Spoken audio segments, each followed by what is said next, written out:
Ma'am आप हरी hospital में अब सेवाएं देंगी, तो हम सवालों पे आते हैं। आज के समय में महिलाओं में कौन कौन से स्त्री रोग सबसे ज्यादा आम हो गए हैं? आजकल महिलाओं में जो पीरियड्स का इशू रहता है, जल्दी जल्दी पीरियड्स आना, लेट से आना, मैरिड और अनमैरिड में बहुत ही कॉमन है। सेकेंड है अपना इनफर्टिलिटी कि बच्चे कंसीव करने, प्रेगनेंसी कंसीव करने में बहुत इशू रहता है आजकल। तो बहुत ही इंपॉर्टेंट चीज़ें हैं दोनों, पीरियड्स का और इनफर्टिलिटी।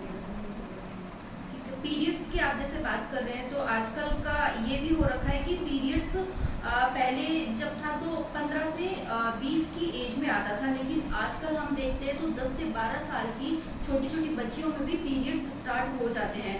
तो ये क्या खान पीन की वजह से है? बिल्कुल, ये लाइफस्टाइल की वजह से। लाइफस्टाइल मॉडिफिकेशन बहुत ही ज़रूरी है। आज के टाइम में बच्चे आउटसाइड का फूड है, जंक फूड बहुत ज़्यादा प्रीफर कर रहे हैं, साथ ही स्टडी का स्ट्रेस भी ज़्यादा हो रहा है। तो उसमें टाइम पे बच्चे की काउंसलिंग, टीचर से काउंसलिंग और डॉक्टर से विजिट कोई इशू रहे, ये पेरेंट्स की काउंसलिंग बहुत ही ज़रूरी है। और महिलाओं में मासिक धर्म के दौरान किन किन बातों का ध्यान रखें? कुछ तो मिथ है कि पीरियड आते हैं जो बार बार आते हैं, कुछ हो गया या कुछ भगवान की वजह से हो गया, ये सब नहीं होता। मेन होता है वो हार्मोनल इम्बैलेंस की वजह से होता है। तो टाइम पे डॉक्टर को दिखाना चाहिए। जो भी इश्यूज हैं चेकअप के दौरान, जो भी अपने थायराइड के जो भी इशू में मिलते हैं, तो उसका इलाज लेना चाहिए। और प्रेगनेंसी भी हम आते हैं तो मौसम भी गर्मी का है इस वक्त, तो प्रेगनेंसी में हमें किन किन बातों का ध्यान रखना चाहिए? प्रेगनेंसी के टाइम तो टाइमली फॉलो जरूर, डॉक्टर के पास बहुत जरूरी है। आजकल हाई रिस्क प्रेगनेंसी का जो रेट है वो इंक्रीज हो गया है, जैसे बीपी, शुगर वगैरह है, ये प्रेगनेंसी में बहुत ही कॉमन हो गया है। तो टाइमली फॉलो करना, अपने आप को हाइड्रेट रखना, लिक्विड्स वगैरह गर्मी के टाइम पे लेना, ये बहुत ही ज़रूरी है। और हाई रिस्क प्रेगनेंसी क्या होती है और इसकी पहचान कैसे की जाए? ये आपको प्रेगनेंसी कंसीव करने से पहले, आप प्लान कर रहे हो प्रेगनेंसी का, उससे पहले डॉक्टर को विजिट करना चाहिए। कुछ बेसिक टेस्ट होते हैं वो हम करवाते हैं, तो उसमें रूल आउट कर लेते हैं कि हाई रिस्क की तरफ तो नहीं जा रहे। टाइमली फॉलो अप करते हैं, तो उसमें पता चल जाता है कि बीपी तो नहीं बढ़ रहा है पेशेंट का, शुगर तो नहीं बढ़ रहा है, कितना जल्दी उसको फॉलो अप की जरूरत है, क्या इन्वेस्टिगेशन, क्या मेडिसिन की जरूरत है। तो जब भी प्रेगनेंसी प्लान करें, प्रेगनेंसी हो गई है, तो डॉक्टर को इंस्टेंट विजिट करना है। और आईवीएफ और अन्य बांझपन उपचारों पर आपकी क्या राय है? मेन इसमें ये है कि टाइम की कंसीव, टाइम ड्यूरेशन होता है वो बहुत ही इंपॉर्टेंट होता है अपनी एज जो कंसीव करने के लिए। ओवर एज हो जाता है थोड़ा सा, उसमें इशू रहता है, जो है इक्वालिटी वगैरह जो डाउन हो जाती है। तो टाइम की डॉक्टर को विजिट करो, जो इशूज़ हैं वो रिजोल्व होने चाहिए। साथ में फॉलो बहुत ज़रूरी है इन सब के केसेज में। कभी कभी पेशेंट होते 1 मंथ ट्रीटमेंट ले लिया, 2 मंथ ले लिया, तो उसमें हो सकता है 6 मंथ 12 मंथ ये टाइम लग सकता है। तो पेशेंस रखना बहुत ही ज़रूरी है पेशेंट। और किसी किशोरी को पहली बार मासिक धर्म हो रहा है, तो पेरेंट्स को और उन्हें खुद को किन किन बातों का ध्यान रखने की आवश्यकता है? तो हाइजीन बहुत ज़रूरी है पीरियड्स के टाइम पे। लाइक पैड्स वगैरह हैं ये प्रॉपर यूज होना, कितने टाइम में चेंज करना है, ज़्यादा ब्लीडिंग तो नहीं होगी बच्चे को, ये बहुत ज़्यादा ज़रूरी है। और पीरियड्स में जैसे आप पैड्स का बता रहे हैं, तो दिन में कितनी बार चेंज होना चाहिए? 6 आवर्स में चेंज करना चाहिए, 6-6 घंटे में 6 घंटे में चेंज होना चाहिए। और मैम आजकल हम जो सेक्स एजुकेशन है वो कितनी ज़रूरी हो गई है?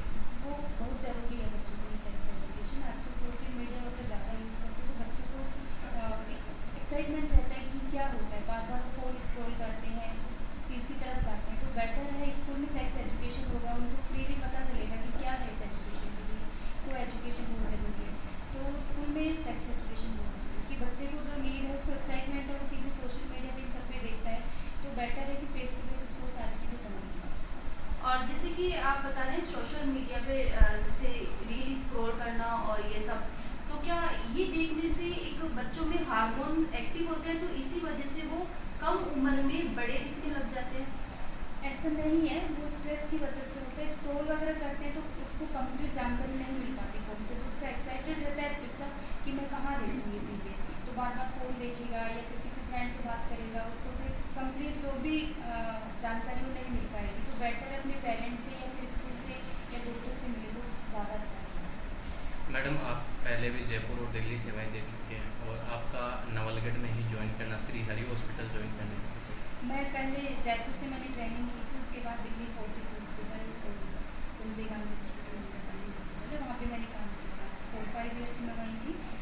अभी नवलगढ़ यहाँ मैं बहू हूँ नवलगढ़ की, तो यहाँ की महिलाओं को अच्छी से अच्छी सुविधा देता हूँ, जितना मेरे से बेस्ट होगा वो देने की कोशिश करूँगी, इसी भाव के साथ। मैडम आपकी सेवाएं किस प्रकार रहेगी, रेगुलर या फिर? रेगुलर 24/7 24 घंटे में रहेंगी। ओपीडी टाइम अपना रहेगा अपॉइंटमेंट का वो है, बाकी इमरजेंसी 24 घंटे। हॉस्पिटल में क्या क्या सुविधाएं रहेगी?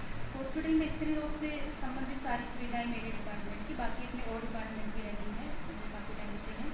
तो जो भी प्रेगनेंसी से संबंधित है, बच्चा नहीं लग रहा हो, कंसीव करने में इशू हो रहा हो, अनमेरिड गर्ल्स होती है पीरियड्स का इशू है, या मैरिड में है पीरियड्स का इशू, बच्चेदारी का कोई गांठ है, वेदांती गांठ है, ऑपरेशन है, सब सुविधाएं हैं। और जो नवलगढ़ की महिलाएं हैं, आप उन्हें क्या संदेश देना चाहोगे?